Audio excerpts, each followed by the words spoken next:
Eu sei ler em francês e alemão e não consigo pagar o aluguel. Boa, eu achei que você ia ler E aí tudo. continua aqui. A educação é pra gerar consciência e revolta mesmo. Dada a nossa desigualdade absurda, ser ressentido é o mínimo. Eu deveria estar na luta armada. Disse o Mafaldo. Calma, Mafaldo, calma. Tamo junto, cara. Cara, muito tem se discutido nos últimos dias e semanas sobre, cara, produção intelectual, principalmente de humanas, né, no Brasil, intelectual barra acadêmica, e aí tem tweet do Mafaldo, tem do lendário Ricardo Costa de Oliveira, Idolô. tem Um do do Golds aí do Twitter. Né? Sugamosto, Ricardo Almeida, tem estatísticas que eu já levantei que Edu- dizem respeito a isso. Eduardo Pessoa, Gold do Twitter. Mais estatísticas nos Estados Unidos, entendeu? Enfim, a gente vai comparar o currículo de Harvard hoje com como ele era na década de 50. Então, cara, é um episódio sobre... E aí, Ensino cara? superior, cara. Vai ser sobre ensino superior. Mas eu queria que, antes que você saia do vídeo, você entenda que é um debate sobre o pedreiro que ganha 10 mil reais ou ser doutor em ciências sociais, entendeu? Exatamente. Esse é um debate que não existia, né? Alguns anos atrás. Seria inimaginável, inclusive, essa comparação. Eu ainda acho que é uma comparação ridícula, né? Espúria, mas talvez a gente esteja caminhando pra um cenário onde é real essa porra, entendeu? Pois é. E aí, cara, primeiro nos ilumine. Quem exatamente é o Mafaldo, cara? Cara, o Mafalda é um personagem semi-mitológico Do Twitter. da nossa fauna, da bolha do Twitter. Ele é um acadêmico em seu próprio mérito, morador do Rio de Janeiro, ao que parece. E ele é um acadêmico frustrado de ciências humanas. Né? É isso, o personagem dele é todo isso. Eu não gosto da Mafalda, da tirinha da Mafalda. Eu associo sempre com a professora... Pô, mano, quando a gente foi pra Argentina, tu quis ficar 2 horas na fila pra bater Tira do foto. caralho. Mas enfim, é uma parada bem de professora, sabe? Professora, você é um menino mau, você não deveria fazer isso e tal. Enfim. Professora de português. De português, especialmente. Ou de espanhol, né? Também pode ser. Verdade. Enfim, e aí o Mafalda assumiu esse caráter, que é da Mafalda, que é uma garotinha que questiona tudo, e ele virou um menino que questiona tudo. Só que é isso, ele é um cara com estudos avançados já, ele tem uma porrada de anos de estudo, e ele tá fudido na vida, ao que parece. Então a vida dele é denunciar, não só que concursos públicos para a área docente, né, o magistério, são completamente pervertidos, porque o pirão é pouco. Porra, pra professora universitária Porra. é foda mesmo. Não, mas ele denuncia de tudo, cara. Tem ensino básico, assim. E diz que é disputado a nível de nego fraudar mesmo, favorecer os colegas e tal. Então é aquele ditado. Farinha pouca, meu pirão primeiro. Então ele tá dizendo que tem uma pressão econômica muito bizarra na área inteira. E aí por isso basicamente nada é justo ou vale a pena. Já nessa Sim. altura do campeonato. Cara, pra você ver, ele só twitta sobre isso, aparentemente. Só isso, é né? monocom. Então, aqui ele tá falando sobre abertura de cargos a nível federal. No tweet anterior, uma colega aqui... Esse cara é de esquerda, tá? Pra deixar bem claro. Uma colega aqui falou algo que me deixou a pensar. Como a crise da pós-graduação, né? A empregabilidade das pessoas com pós-graduação afeta sobretudo mulheres que são obrigadas a atrasar a maternidade em função de uma estabilidade que nunca virá por conta da precarização, a sociedade perde toda uma geração de mães extremamente inteligentes. Ou seja, o Mafalda tá até tendo reflexões de natureza eugenista por causa Tá liberado. da crise da pós-graduação. O né? Leonardo Boff liberou, cara, esse tipo de conversa na esquerda. O RCO também, né? Enfim. Mas é sobre a qualidade, a análise qualitativa da humanidade, né? Que é perigoso, muito perigoso, tá? Cuidado, é um grande tabu. Mas é isso, cara, o Mafaldo só fala sobre isso. E assim, Sim. uma coisa revoltante, ele já foi enxotado do Twitter uma vez, mas agora ele voltou mais forte do que nunca, assim, né? Pois é. Essa troca é emblemática. O Ricardo Costa de Oliveira é um doutor em ciências sociais da UFPR. Ele estuda genealogias, né? Ele faz estudo de ciências sociais aplicadas às genealogias das famílias tradicionais brasileiras. Tema controverso, mas é bastante interessante. Ele é uma puta figura também. Ele também faz parte da fauna exótica do Twitter. Cara, você só sabe que você... You made it. Tipo, você só é bem sucedido se o RCO fez um estudo da tua genealogia e postou. É verdade. Porque ele posta, independente do resultado. Mesmo quando não tem nada tão interessante assim, ele vai lá e posta. Se ele achar um barão na teu 10º ascendente, cara, ele fudeu. Enfim, eu sonho com um dia que o RCO vai... Porque ele é o único que tem chance de achar alguma coisa. Eu não achei nada, tá? Enfim. Mas, enfim. Mas você é parente do Tiradentes, pô. Dizia minha falecida avó, Deus a tenha, mas ela dizia que a nossa família era parente do Tiradentes. Que, inclusive, grande merda, né? O Tiradentes que é o homem da linhagem, dentre os revoltosos, ali, uma merda, né? Com certeza. Órfão e tal. Enfim, mas é um mártir. É um herói da nossa república. De qualquer forma, aí o RCO, ele representa... E o Mafaldo é anônimo, então não se sabe onde ele tá. Deve estar na UERJ, UFRJ, talvez até UF, Unirio. E aí, O RCO é um cara que tá nessa carreira há, tipo, 30 anos, estabelecidaço, né? Ele mesmo sendo descendente das famílias tradicionais do Paraná, ele faz questão de lembrar sempre. E o Mafaldo, coitado, tá fudido. Ele tem uma formação, um grau de inteligência análogo, mas não arruma nada. Pois é, e aí esse tweet foi emblemático. O Mafaldo: na minha infância carioca, era o sonho das famílias classe média e classe média baixa terem uma pequena casa de praia em Araruama, Cabo Frio ou Mangaratiba. Hoje, minha geração sequer cogita a possibilidade de ter algo assim. Aí o RCO chegou, mano, paraquedas e deu a opinião dele. Mortal, Mafaldo é um produto do lulismo educacional cultural. Recebeu a educação mais elevada, tem noção do gosto de classes mais altas e do estilo de consumo superiores, sem ainda ter acesso. Antes do Lula, não havia muita educação e as pessoas eram mais resignadas e acostumadas à pobreza. Isso é uma questão interessante. E aí, o tweet que eu abri, e depois o RCO continua. Calma, Mafaldo. Estou torcendo muito por você. Como acredito, estou na torcida por vários dos meus ex-orientandos, hoje doutores precarizados, na luta pelas suas carreiras e institucionalizações. A culpa é do capitalismo contemporâneo, em que pilantras sobem e enriquecem enganando. De fato, né? Tipo, um cara como Pablo Marçal ser o grande, de certa forma, professor, né? Para milhares, dezenas de milhares, centenas de milhares, talvez milhões de brasileiros. Milhões. E ele é centimilionário, enganando as pessoas essencialmente, e um cara como o RCO é tipo classe média alta, só que sem grande luz, provavelmente no Paraná, e o Mafalda é só um fudido, aparentemente. É uma coisa meio trágica, sabe? Ah, é horrível, é muito triste, né? Porque esses caras têm uma formação, mas assim, cara, de novo, né? Isso eu acho que é um dos piores legados, assim, de discurso na direita, que é a ideia de que tu olha pro universitário e se ele não faz conta, ele é um merda, né? Ele é um vagabundo, assim. É, isso é horrível. Pô, mas isso é verdade. Brincadeira.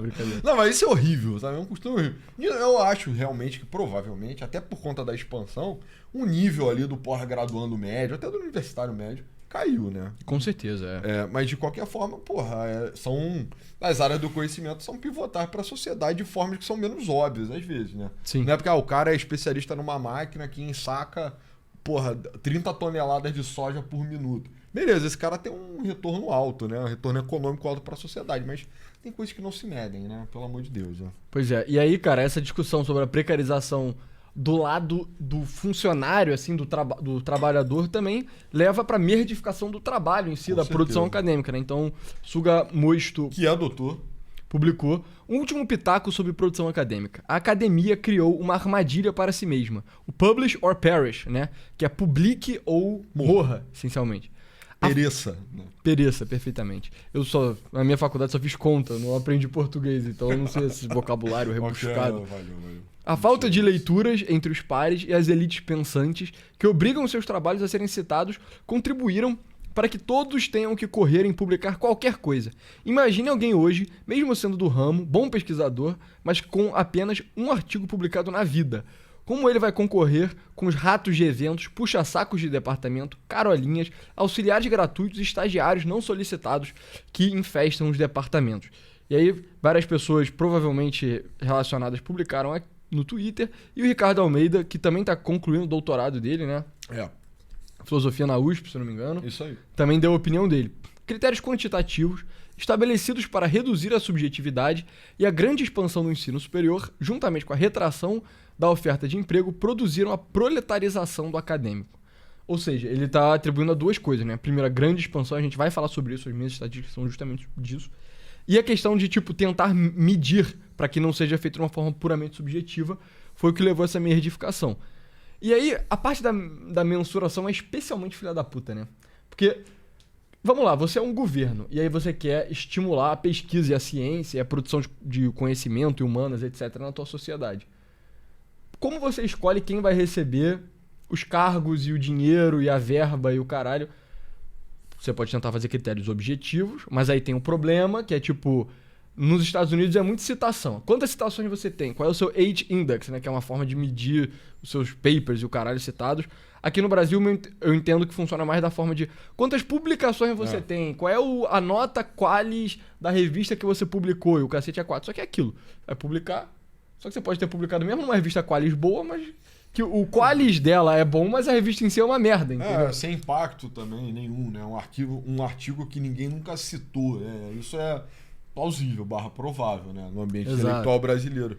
E aí é engraçado essa porra, porque eu não sabia que nos Estados Unidos eles valorizavam mais citações.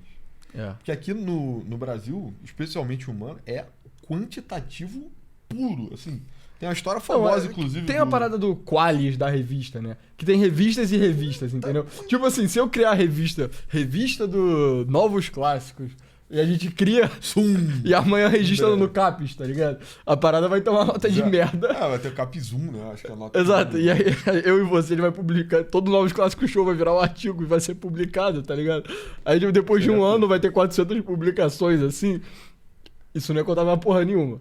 Ainda tem esse critério qualitativo. É porque nos Estados Unidos... Não existe revista Capzoom, né, cara? Todo mundo consegue arranhar aquele Caps 4 ali, vai.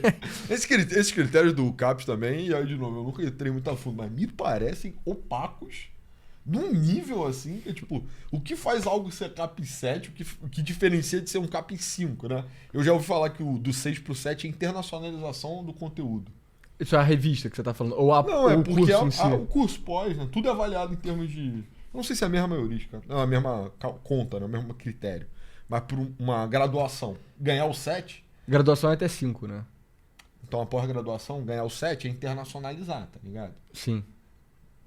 Sei lá, parece meio esquisito, entendeu? Pô, lancei meu artigo na Birmânia. Cara, eu sei que tem a Estácio, em Direito, ela tem a nota Cap 7, cara, se eu não me engano.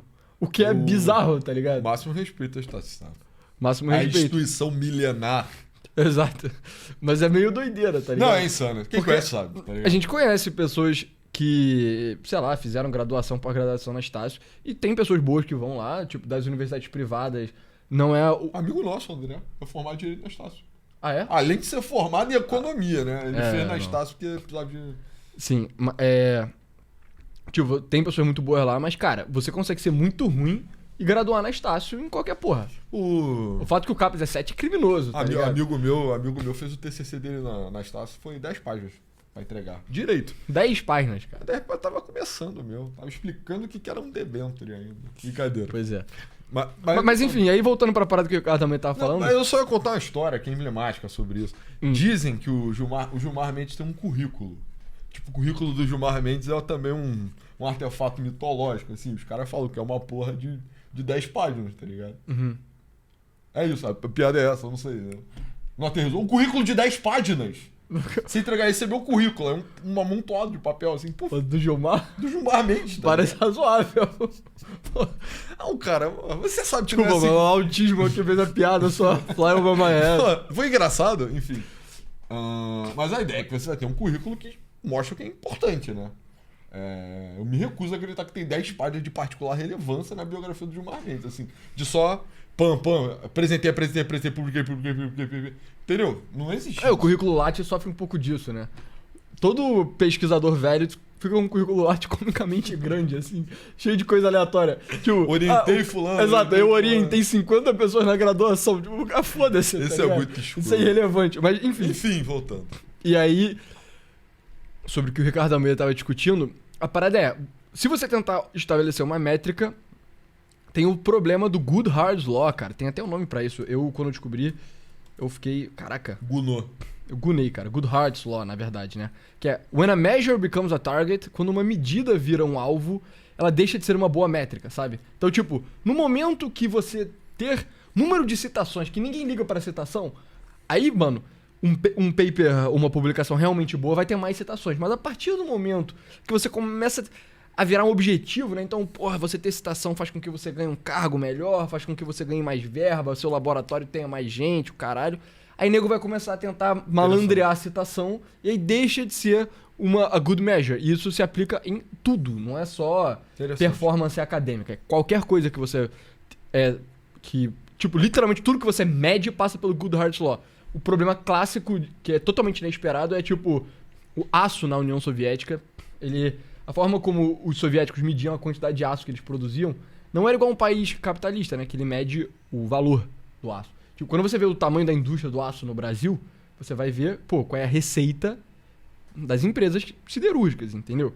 Na União Soviética, porque eles tinham essa parada anticapitalista e tal, eles não queriam, enfim, porque os preços na União Soviética eram zoados também, eles não queriam medir baseado em venda e compra. Eles mediam baseado no peso, o que é razoável também, dado que é aço, né?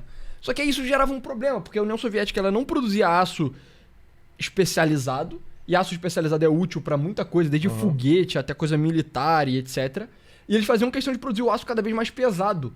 Então, tipo, eles só ficavam produzindo um aço muito ridiculamente pesado e pra várias aplicações não era útil. Então, sei lá, pra certo tipo de construção o aço talvez não fosse útil. Pra navio, o navio russo, ele tendia a afundar mais, tá ligado? Sei lá. E isso é uma manifestação do Goodhart's Law. E aí o que o Ricardo também tá falando é, cara, você Goodharteou a porra da coisa acadêmica, e aí você tem as pessoas mais inteligentes da tua sociedade fazendo essa porra, naturalmente o nego vai dar um jeito de fraudar e fudeu. E a China passa por isso, né? a China passa por isso de uma forma brutal, né? A China, as metas, né, que as províncias são demandadas acho que é de resultado de crescimento econômico, né? Então, você tem que entregar um determinado percentual de crescimento econômico. E aí, é isso, né? Se eu pegar... Constrói ponte, destrói ponte. Exato, ficar fazendo prédio que ninguém vai morar, o caralho. Então, os caras só cagam pra demanda, né? Na China eles só fraudam as coisas também, né? Também, então né? a China... A Índia também, né? Isso agora também já foi provado aí por estudo. Banco Mundial, inclusive. Pois é. Mas enfim, e aí a saída é, vamos deixar a subjetividade, mas aí entra o problema. Beleza, quem vai ser o sujeito que vai prejudicar isso? Porque se for um cara muito bom, aí é maravilhoso. Aí você tem essencialmente um monarca, tipo, o bom monarca comandando a pesquisa no Brasil. Seria excelente. Aquela parada, o melhor sistema de governo de todos é o bom monarca. Só que isso, tipo, no Brasil, quem é o monarca? O Lula, tá ligado? Você confia no Lula pra apontar alguém que vai ser o monarca da academia no Brasil? Meio difícil. Bolsonaro, você confiaria no Bolsonaro? Talvez eu confie até mais no Lula do que no Bolsonaro, entendeu? Pra faculdade? Né? Pra academia como um todo, sabe? Enfim.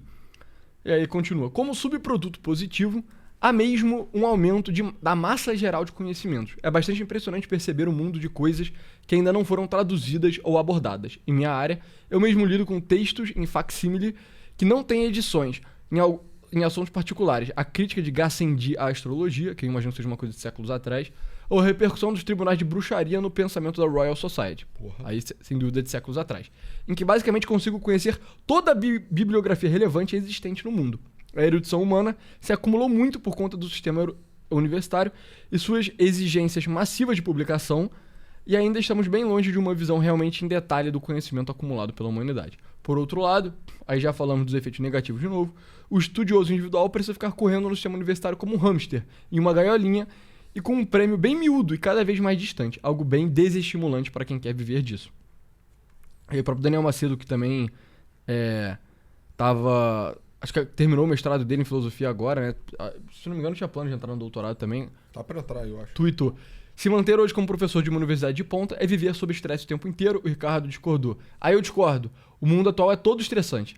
As exigências universitárias existem, mas não são alquebrantes. Você vê, o cara formado em humanas. Porra, né? diferente. Eu jamais conseguiria usar uma palavra dessa. Descobri essa palavra hoje. Hoje não, né? Ao momento do post. Pois é. A política é mais estressante.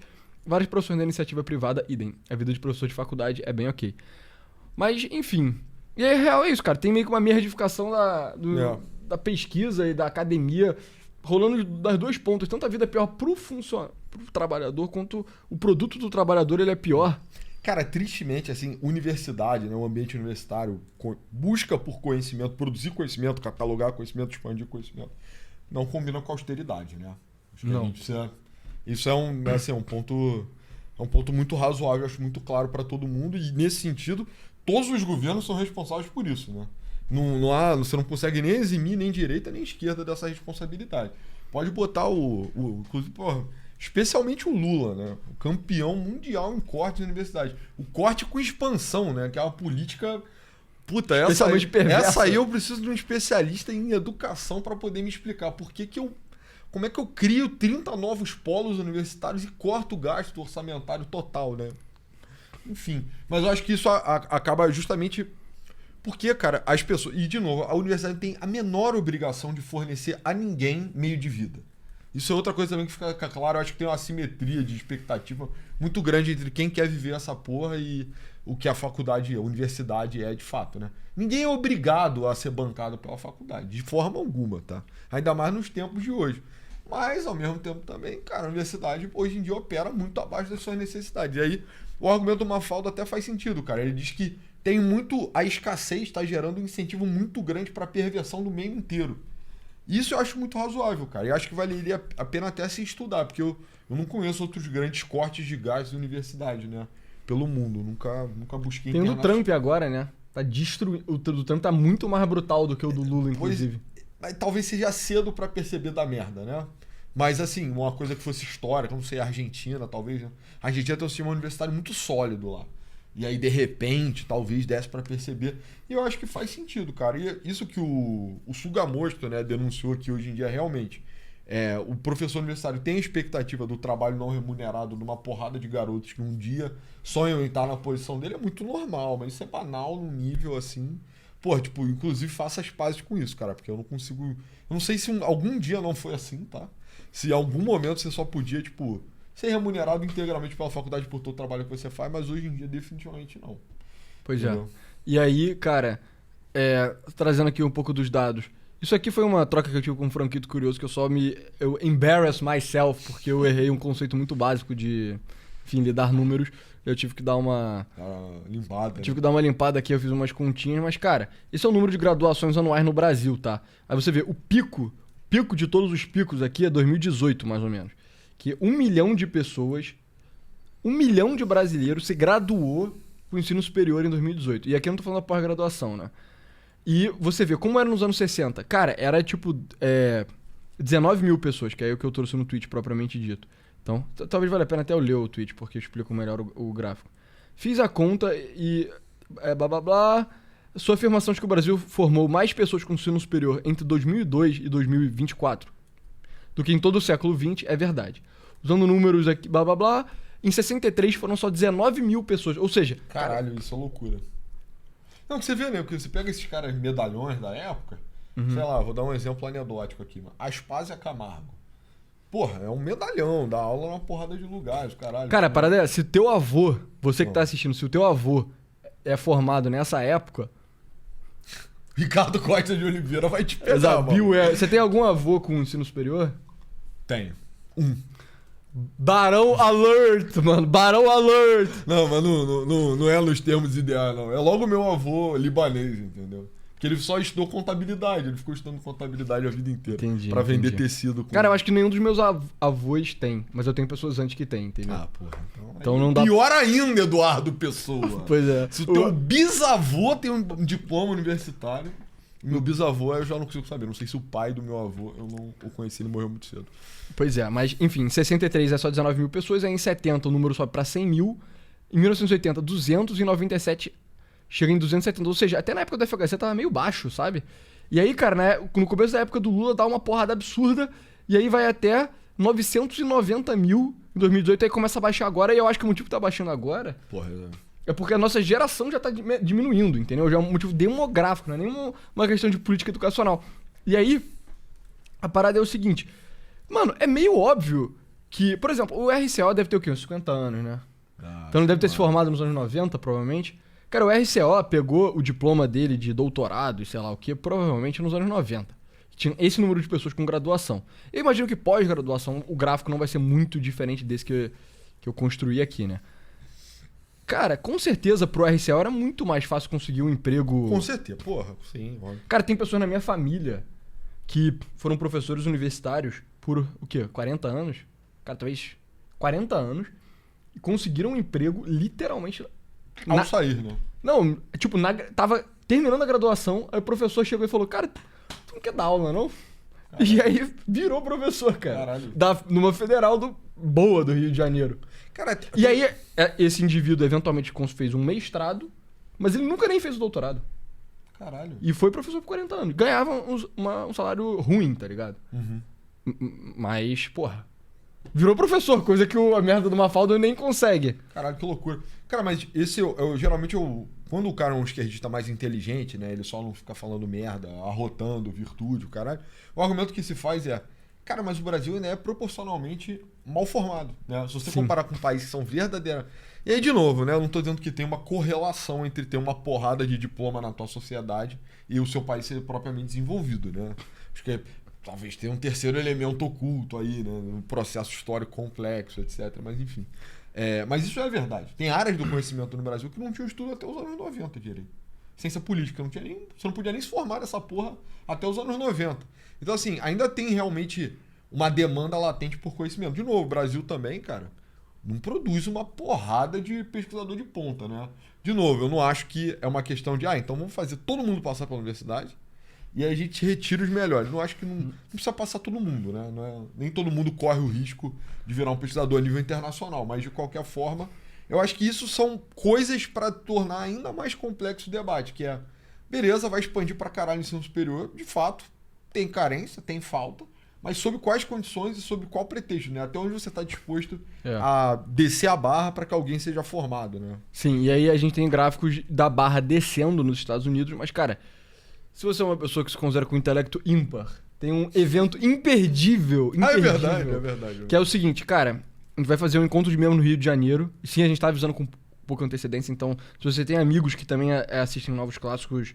Avisa. Né? Avisa, porque esse vídeo é um vídeo que eu imagino que vai pra um público um pouquinho menor, então avisa aí pra galera. A gente vai divulgar no Instagram, vai fazer no outro vídeo, vai... Meu irmão, mas o negócio é, sexta-feira vai ter um evento muito importante no Rio de Janeiro. Então... Tem um anúncio. Um anúncio muito importante. E aí, a gente fez esse formulário, a gente vai botar na descrição. Não, na verdade a gente não vai botar na descrição, porque prioridade é pros membros. Vai ter um que não é... Esse evento vai ser aberto pra quem não é membro também. Mas vai prioridade pra quem é membro, então se você for membro... Você vai clicar nesse botão aqui e vai abrir o formulário. A gente já falou com o Nicolas, nosso brilhante programador. E também está aqui nesse comentário, nesse vídeo aqui dos membros, né? Então, que está fixado no último vídeo. Então, cara, não percam um evento verdadeiramente único. Muito especial. Muito especial. Voltando agora, falar sobre QI. Cara, você vê... Teve um post do RCO que eu comentei alguma porra sobre QI e o RCO foi lá e me esculachou, tá ligado? Ele não acredita? Não, ele é um QI denialist. De novo, né? O QI, ele também serve à lei eu sinto de Good Hearts Law. Good Hearts. Com certeza. Eu acho que o fato que o RCO não acredita em QI é tipo uma das porras que salva ele, tá ligado? Porque eu sinto que no ramo dele, sabe? Se ele entrasse nesse rabbit hole, tava fudido. É verdade. Mas enfim. Eu acho que, inclusive, é importante pra estruturar o mundo dele, né? Porque, tipo, se tem uma família de barão, né, que meio que usurpa o Estado Nacional, usurpa e mantém, você tem que achar que é por maldade, né? circunstância, pois é. E aí, essa conta aqui postou, o QI médio dos graduados diminui ao longo das décadas, isso nos Estados Unidos. Em termos de QI, os formados no ensino médio na década de 60 tinham um nível de inteligência quase igual ao dos graduados da década de 2010. E aí tem esse gráficozinho aqui, que você vê. High School Diploma, aí a cor vai mudando a década, né? Então, azulzinho é a década de 2010 e cinzinho é a década dos anos 60. Aí nos anos 60, o americano que tinha um diploma no ensino médio tinha um QI de 99, hoje em dia é 93. Isso é a pessoa que só tem um high school, né? Que não tem um undergraduate. Ensino médio completo. O cara que tem um diploma universitário undergraduate, que é a graduação, né? Não é a pós-graduação. Nos anos 60 ele tinha um QI de 111. Agora ele tem um QI de 100. E o graduate degree, que é um termo estranho para um diploma de pós-graduação, né? Então mestrado, doutorado ou qualquer outra porra dessa. Nos anos 60 tinha um QI de 114 e hoje só 105. Hoje não, né? Década passada. Então hoje presumo que seria pior ainda. E aí você vê, cara... Mano, a gente tá chegando num nível nos Estados Unidos que não só o graduado... do ano de 2010, ele é igual, essencialmente, ao cara que tem um diploma de ensino médio dos anos 60, como, mano, o pós-graduado tá chegando lá também. Que loucura. O que é horrível, né? Que cara, é meio que o diploma como sinalização de que, nossa, você é inteligente, parou de valer qualquer coisa, né? Porque, mano, o fato que nos anos 60 você tinha que ter um QI de 114 pra ter um pós-graduação é bem responso até, né? E eu acho que o argumento do QI, e aí eu acho que muitas pessoas são negadoras, né, do conceito, elas argumentam que, de novo, acho que é um argumento muito ruim, mas que ninguém sai falando sobre isso, né? Um cara de QI 130, ele não fica, tem um QI 130, me respeite. Mas o que eu diria é que, cara, isso meio que tá subjacente nas interações sociais, entendeu? E aí, sem querer produzir um tipo de lógica hermética, mas, cara, você só consegue ser amigo de pessoas com faixa de QI similar, entendeu? Sim. Tipo, a ideia de que você vai ter um cara que é... E, de novo, grande amigo, né? Grande amigo, né? Eu não tô dizendo que é se relacionar, né? Enfim, ser um colega, sei lá como as pessoas chamam hoje em dia. Naturalmente isso você pode fazer com qualquer tipo humano, mas eu tô falando assim, uma amizade mesmo, né? Enfim, se você sentir proximidade, intimidade com o cara, ele provavelmente vai regular em QI. Então, meio que tem um efeito de clubinho natural, né? As pessoas se reconhecem pelo patamar delas, assim, de certa forma. As faixas, né? Então é isso. Se tivesse um cara com 80 de QI aqui, eu conseguiria identificar que, pô, a gente pensa meio diferente. Eu que tenho 100 cravado, né? Eu sou nem 100. Tenho 83, eu tô na média brasileira ali, cravado. Se tivesse um cara de que 60, que é uma pessoa que já tem problemas mentais, né, e tal, eu ia falar, pô, nós somos diferentes, entendeu? E se tivesse um cara de 130, eu ia ficar meio, pô, nós somos diferentes também. E eu acho que vai por aí, sabe? Sim. E, cara, nos Estados Unidos, o número de pessoas com diploma universitário só aumentou muito também. Então, o Brasil, eu me lembro de já ter levantado. Isso não é uma estatística de emburrecimento, né? Exato, geral, não é. Isso aqui é uma estatística de tem muito mais gente tendo diplomas que provavelmente não deveriam ter, entendeu? E aí, nos Estados Unidos, cara, parece que 40% ou quase 50% da população tem um diploma de universitário. Esse é o argumento do cara de esquerda, né? No Brasil é tipo, sei lá, 8%. Não, é um pouco mais, é tipo 15%. 15%? Cara, porque, mano, no Brasil, se fosse 50% com diploma universitário, só não ia valer nada, assim, né? Pra média ser 100, cara, o Brasil... Talvez o Brasil, a média já seja lá na casa do 100, tá ligado? Com uns 12%, assim. Enfim. Mas, cara, isso é muito ruim, sabe? Talvez não, pessoal. Porque tem aquele dado horripilante da graduação remota, né? Puta, é verdade, né? Cara. E aí, sem preconceito Sem preconceito... Não, o ponto não é que, tipo, nossa, só porque você fez uma graduação remota quer dizer que você é burro. Não. Mas tipo, porque... é mais fácil você ser uma pessoa que vai se dedicar menos, etc. Não, e tem muita universidade que vende, né, o curso, vai. Que é isso, você assiste umas videoaulas e tal, faz umas questões. Cara, pô, conheço pessoas que fizeram pós-graduação remoto só pra conseguir ponto no concurso, mano. É isso aí. E a pós-graduação foi... Meu irmão, não assistiu nenhuma aula, fez uma redação no ChatGPT. Aqui, R$2.000 na mão da universidade, tá ligado? Me dá aí o diploma, porra. Não, e tem meio que uma proliferação também. Por exemplo, um curso que sofre muito. A tão nobre arte do direito, da ciência jurídica. Caralho, é uma arte ou uma ciência, mano? É os dois. Uau. Impressionante. Pois é uma coisa rara. Enfim, e aí a ideia é que tem os melhores concursos do país, melhores não, mas boa parte deles, você só desbloqueia com um diploma em direito, né? Ou um diploma em ensino superior que seja. E algumas carreiras também que hoje em dia são muito visadas. Carreiras policiais, via de regra, né? Então hoje em dia existe, claramente você consegue perceber isso na internet, que tem meio que ascensão social por meio de polícia.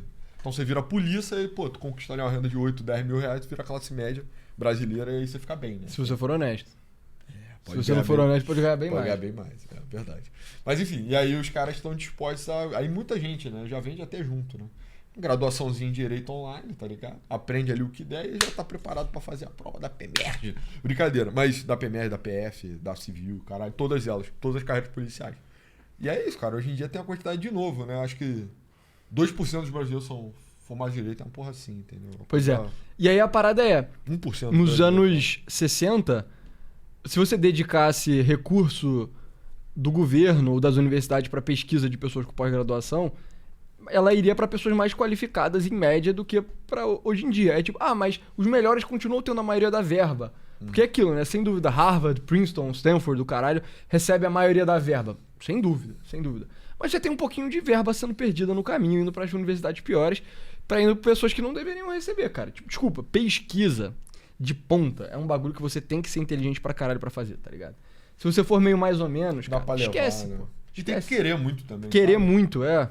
É um serviço meio ingrato. Não é pra todo mundo, sacou? Não. E aí, cara, isso aqui eu sinto que é uma das coisas que atrapalha um pouco o campo. E aí outra coisa que esse Roman Helmet Guy levantou, enfim, eu acho ele um cara meio... Bobão, né?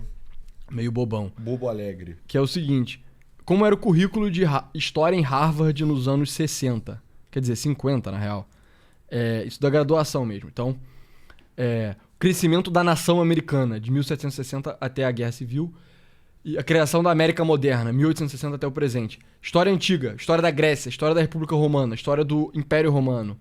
Europa medieval, Ancient Church History, Medieval Church History, Middle East to the Mongol Invasion, tá ligado? Aí depois continua, Modern Europe, a Renascença e a Reforma, a história da Europa continental do século XIX, a história da Europa continental do século XX, guerras de religião, A história da Inglaterra durante o período Tudor. História da Inglaterra durante o período Stuart. História da Inglaterra de 1688 ao tempo presente. História da França e da Europa Ocidental. Tipo assim, mano, bagulho Pesado. sincero. Maneiro. História da Alemanha desde 1848. História da Irlanda moderna. Já tá ficando woke. Isso é wokeness, mano. Isso não merecia ser estudado, com todo respeito. História da Itália, né? É. História de Nápoles. História da Rússia, maneiro. Aí aqui, história das Américas. Você vê, nem fala dos índios nessa porra, né? Tipo assim, a história da América Indígenas. começa em 1760, Povos originários. tá ligado? History of Brazil, Argentina e Chile. Então eu nem tava Que estudando loucura. nossa pátria. Brasil. E Ásia e África tem aqui também. Aí você vê, pô, isso é um currículo muito bom de história, né? E eu imagino que talvez a pessoa em casa fique, ué, mas se nego estudava isso nos anos 50 e vocês estão levantando isso justamente pra fazer um contraponto, né? O que nego tá estudando hoje? E aí, cara, se você vê aqui, são umas coisas meio deprimentes, né? Enfim, de novo, até que ponto isso não é um pouco exagerado, não sei se é uma eletiva de um professor retardado, mas o mero fato que isso está sendo ofertado em Harvard é meio, mesmo como eletiva, é meio preocupante, sabe? Que é a história negra da Electronic Dance Music. Raça e... Nascido em Detroit. Quer dizer, é controverso, né? Tem os da teoria de que é surgido na Alemanha, a música eletrônica, e outra galera afrocentrada de que foi em Chicago. Sabia? Chicago, né? O capital da África. Não, mas... Sim, sim. É, Qual é a sua posição? Foi raça e etnia na América Latina. Os estados africanos pós-coloniais. Métodos em estudos americanos. Aí ainda tem umas coisas legit, né? Tipo, introdução ao Ancient Greek World, ao mundo da Grécia Antiga. Tatuagem, histórias e práticas, né? O que mais? The Caribbean Crucible. Eu nem sei como traduzir Crucible. Eu acho que é, tipo... Enfim, usa pra forjar a espada, sei lá. Colonialismo, capitalismo e a falta de desenvolvimento pós-colonial na região. A fronteira, raça, política e saúde no México moderno. Aí Power Civilization China, Pica. ok. Professor Bow. American Food, Maneiro. sabe? Como os alemães embraçaram o Hitler. Embraçaram, pessoal. Economia indígena e meio ambiente, sabe? Leituras na história da Coreia pré-moderna. Professor Kim. Cada ser Kim qualificado. Kataguiri, mano. Caralho, loucura. Tá dando Pois é. aula. História da Síria moderna. Aí. Maneiro. Enfim. E aí, cara, Deu você... pra entender. Sabe, introdução a estudos africanos, história do esporte na África.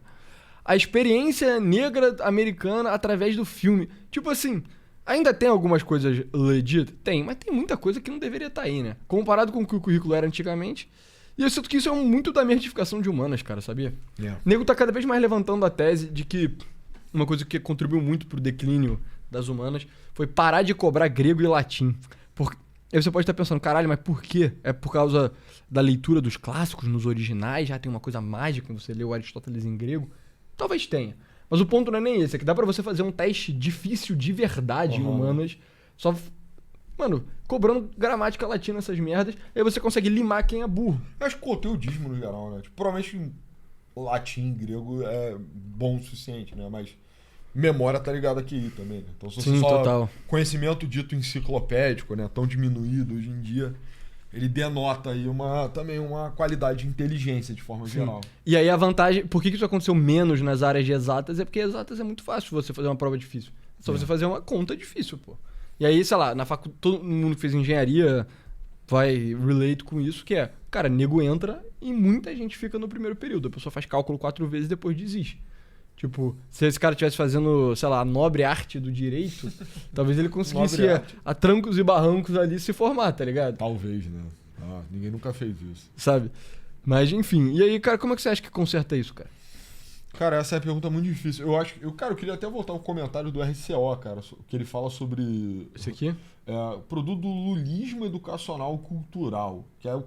Eu acho que isso isso é uma análise muito poderosa, porque...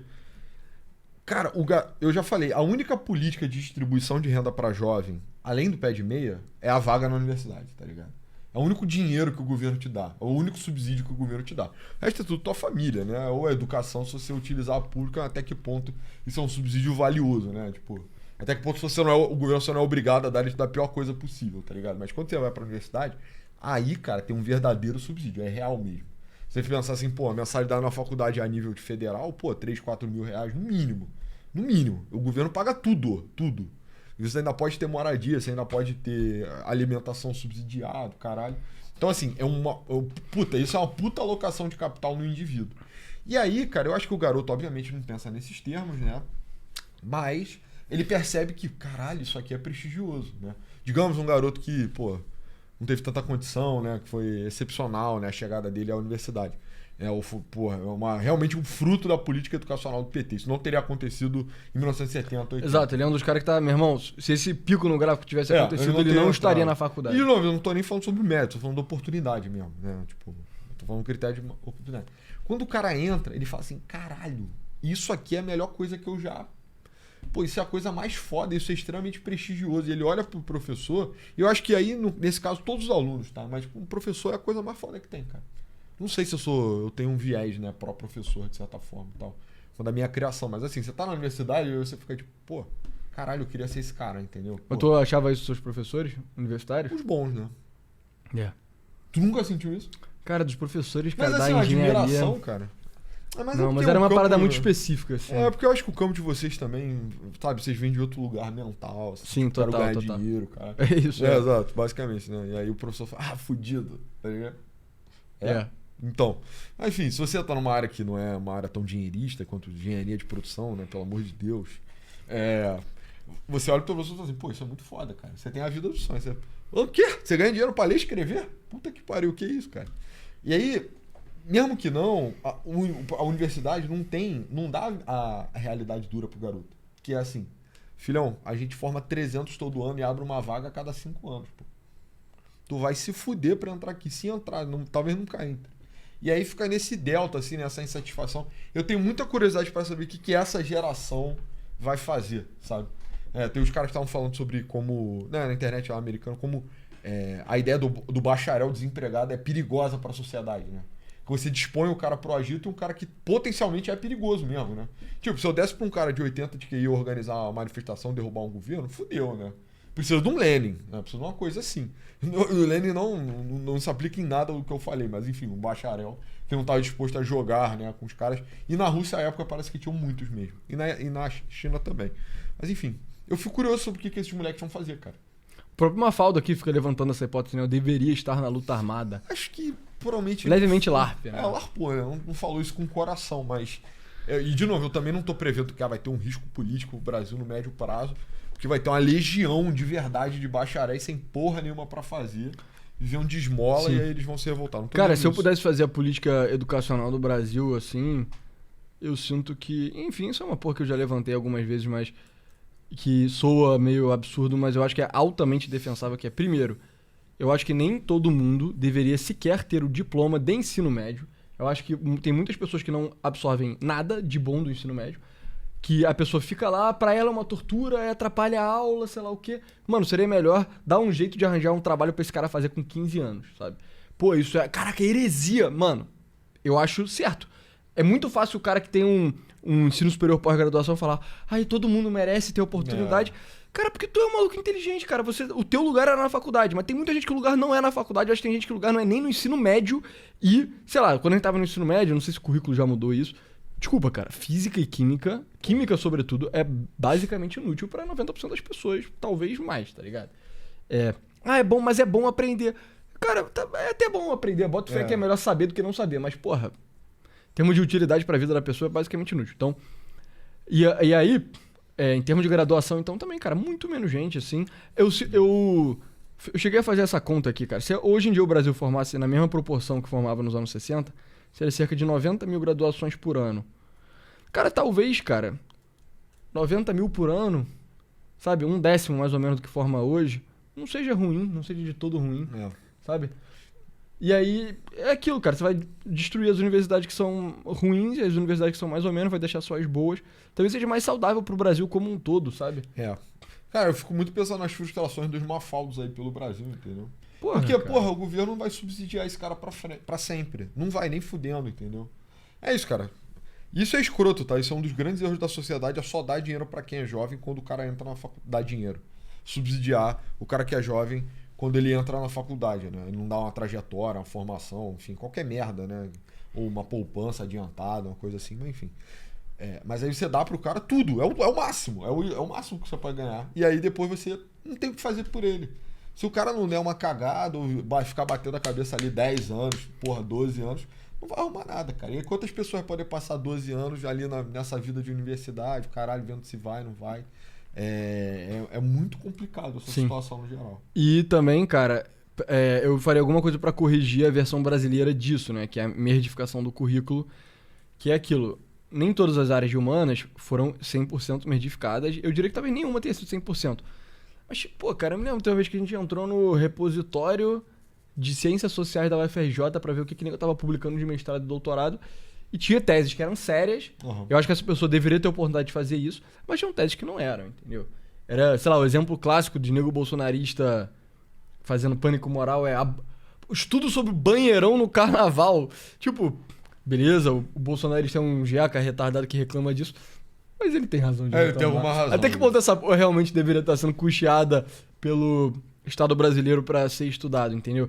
E eu acho que uma grande reforma curricular, assim, seria muito bom. E eu acho que, cara, os professores sérios das universidades iam amar um governo que fizesse uma reforma curricular responsa, que diminuísse o tamanho das turmas, entendeu? Pô, isso aí é a história não contada, né? Do professor não encastelado, cercado dentro da própria universidade, né? Porque às vezes o cara não subscreve essas pautas mais recentes, né? Essas coisas... Enfim, a gente já falou várias vezes, cara. Ó, batata é o que eu vou falar agora. Você tem um professor, mesmo que seja de esquerda, que ele for um homem branco ou uma mulher branca, mas o homem é mais certo ainda. Professor universitário na Federal, ele tá puto com coisa de diversidade. Ele tá meio desconfortável. Porque, cara, nego... Porque ele já sofreu acusação de racismo indevida. Mano, mas tipo assim, não tô falando... Ah, pessoa, não... Esse é um cara que você conhece. Não. Eu tô falando de todos. Todos já passaram por isso, tá? Já sofreram acusações indevidas de racismo e o cara ficou tipo, caralho, eu sempre fui o grande aliado dessa porra. Eu sempre fui uma pessoa extremamente progressista e aí os caras estão querendo me fuder com isso. E aí o cara fica meio com uma chip on his shoulder, ele fica meio puto. Então, se chegasse alguém que fizesse uma reforma, mega reforma curricular e realmente tornasse as universidades mais sérias, cara, nego ia chiar, mas no final das contas nego ia ficar grato demais, assim, pela... Porque a grande maioria das pessoas que viram professor universitário é por vocação, mano. E se o cara não tá conseguindo cumprir a vocação dele, isso é uma tortura, cara. Sabe? Aí você tornar melhor o ambiente pra ele seria uma coisa maravilhosa. O que eu acho também que eu cito um pouco na universidade, que apesar delas nunca terem estado tão cheias, né? Elas estão meio vazias ainda. Sabe? Tipo, eu tô dizendo, você vai na universidade... Cheia de corpos vazias de almas. Não, cara, eu não quis ir nesse clichê, eu quis dizer que elas estão literalmente vazias. Né? Tem uma porrada de aluno, mas ninguém tá na universidade, entendeu? Eu acho que ninguém tá muito investido nisso. Tipo, a galera que estaria investida já percebeu que é meio, entendeu? Meio phony, eu tenho que parar de usar essa palavra. Que é uma coisa meio fraudulenta, assim, né? Não é fraudulenta, isso é horrível, na verdade. Phony, mano. É uma coisa phony, né? Uma coisa meio fake. Uma coisa fake, que não é real, que não vale a pena você dar tanto sangue. E o cara que realmente tá ali de, né? Porque, que beleza, obrigado Lula e tal. Ele também não necessariamente tá tão investido. Então o cara tem uma porrada de aluno, mas o nego não tá vivendo a porra da experiência universitária, né? Porque eu acho que, inclusive, isso é outra coisa que... Se você é calouro, né? Tipo...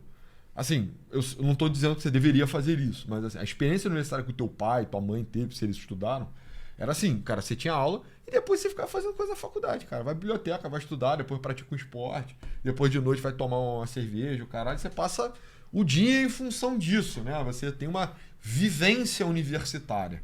Hoje em dia, o que tu já observa, especialmente nas áreas que são mais... não quero dizer sérias, né? Mas assim, mais... que estão mais alinhadas com... economicamente, né? São mais viáveis economicamente. É isso. Tu entra e é a questão de... Entra no teu estágio, cara. Tipo, Começa a matar o maior número de aulas possível exato. Quanto antes. Essa é a dica que a gente sempre deu. Assim. E é isso, cara. Entra num estágio sério o mais rápido possível. E se o estágio for bom mesmo, você vai perceber que, caralho, todo mundo tá meio que... A gente é igualmente inteligente, eu tenho coisas para aprender aqui, eu tenho um caminho de vida que é real, próspero, né? Mais do que a universidade. E, pô, isso pra mim é triste. Entendeu? Eu não tive também muito a vida universitária, assim, né? Sim. Mas só pra deixar bem claro, a dica que a gente sempre dá não é mate o maior número de aulas possível. Não, é tipo, faça atividade na sua universidade, entra em estágio, faz esse tipo de coisa, mas definitivamente não mate o maior número de aulas possível, sabe? Mate o mínimo de aulas que você precisar pra você ficar num estágio bom. É isso, basicamente, entendeu? Mas situação complicada. Eu acho que tem... Pô, a solução é tal. Eu acho que provavelmente passa por... Dado que você vai cortar gastos, né? E eu acho que... Até o Lula tá cortando gás, mas isso é meio inevitável. Tipo assim, dado que, pelo visto, isso é necessário mesmo, né? Dado que isso tá além da política, né? Decisão tecnocrática. Diminua, então, né? A quantidade de vagas. Porque esse negócio de expandir com corte, cara, toda essa austeridade para a faculdade tá tornando o ambiente infrutífero, inútil. Né? Pois é. Mas enfim. Pessoal, esse foi o episódio de hoje. Entrem no Forms, tá? Não deixem de preenchê-lo. Sexta-feira, no Rio de Janeiro, vai ter um evento definidor, entendeu? Da história do mundo, mano. Que isso? Daqui a 5 mil anos vamos escrever sobre sexta-feira, dia 10 de abril, no Rio de Janeiro. Teremos, tabletes de argila sobre essa história, entendeu? Pois é. E fora isso, nos siga no Twitter, meu @pessoa A99. Eu vou lá buscar sobre o pessoal, valeu.